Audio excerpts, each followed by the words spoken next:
நான் சொன்னல நாகராஜன், நாகம்மாள் என்னோட மாமனார், மாமியார். ரொம்ப அந்த டைமில் வந்து ரொம்ப மிரட்சலான ஒரு டான் மாதிரி இருந்தாங்க.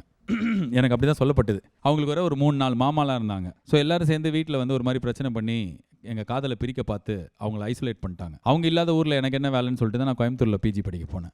திடீர்னு கிளாஸில் இருக்கும்போது ஒரு நாளைக்கு ஃபோன் வந்தது. ஃபோன் வந்தால் இவங்க, நான் வீட்டிலேருந்து வந்துட்டேன். யார் நீ அப்படின்ற, ஏய் நான் தான் அப்படி. ஓ நீயா எப்போ வந்த அப்படின்னா, இப்போ தான் வீட்டில் பிரச்சனை ஆயிடுச்சு, வா நம்ம சென்னை வாண்டுறேன். நான் வந்து உடனே சென்னை கிளம்பி வரேன். ஒரு 15 இடத்துல பதுங்கி இருந்து கல்யாணம் பண்ணிக்கலாமா வானாமான்ற குழப்பத்தை, ஏன்னா வீட்டில் அத்தனை உருப்படி படிச்சு நிற்கிறோம், நம்ம எப்படி இப்போ கல்யாணம் பண்ணுறதுன்னு பயம் வேறு. ஸோ அதனால் எங்கள் வீட்லேயும் சொல்லலாம். ஸோ 2 பேரும் சேர்ந்து 2 பேரும் கல்யாணம் பண்ணிட்டோம். அப்புறம் அவங்க வீட்டில் ஃபோன் பண்ணி சொல்லும்போது தான் ஃபஸ்ட் டைம் நான் அவங்க அம்மா அப்பா கூட பேசுகிறேன். அப்போ தான் தெரிஞ்சது இவ்வளோ அப்பாவியாக இருக்கிற ஒரு மனிதரியாக நம்ம டான் நினச்சோம் அப்படின்னு சொல்லிட்டு அழுதுட்டார் பயங்கரமாக. அப்புறம் வந்து பார்த்தா பணிந்தது இதயம் கனிந்தது. அந்த மாதிரி வடபழனி சரவணா பவன் ஹோட்டலில் சாம்பார் இட்லி வாங்கி கொடுத்தாங்க, சாப்பிட்டேன். அழுதுகிட்டே வந்து ரிசப்ஷன் பண்ணலாமா நாங்கள். ஓ ஆவ் அப்படின்னு நினச்சிட்டு பார்த்தா ரிசப்ஷன் பண்ணோம்.